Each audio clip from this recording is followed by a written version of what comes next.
So to add an image to my Google site, I go into Insert, and then at the top I've got one of the options is Images. Now by clicking on that, it brings me up an option to either have an upload image or select an image. By upload, it opens the Files app and lets me pick an image that I've got saved somewhere on my computer or on my Google Drive. So things that I've downloaded to my computer, I can click on and it will insert those as an image, or I can go into Google Drive and I can search through my drive or any shared drives or files that have been shared with me. So I can search for pictures.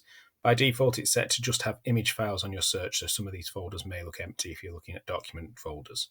So I can insert an image that way, or I can use the power of Google. So rather than finding an image, saving it onto my computer or my Google Drive, and then uploading it, I could just click on Images and I could go to Select. And this will bring me up a window with some options in it.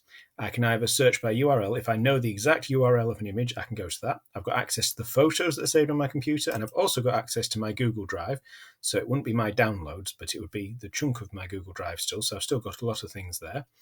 And then finally, I've got the Google image search. Now this is useful because it takes me straight into Google so I can find things that way. So I'm going to go and search for another villain to put on my Darkside website. And there we go. I've got my options to put in.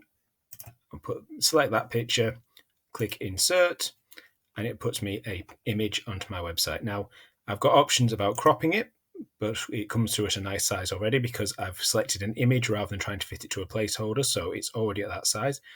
And I can crop and resize. I can also make it into a hyperlink if I want to, so when you click on this one, it takes you to different places.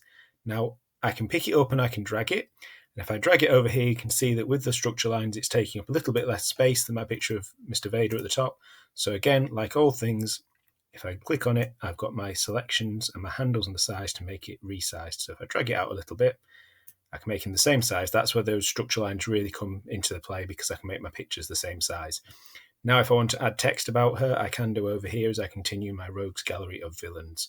So if I decide I wanted to crop a little bit off, I could just click on crop, and I've got a chance to adjust the size of it slightly so I can zoom in on it if I wanted to, but I'm quite happy with it as it is, and I don't need to resize it. So I'm happy with that picture as it is, and I've now got two pictures in. Now that one's been done by inserting an image that way, whereas the one at the top was using a placeholder.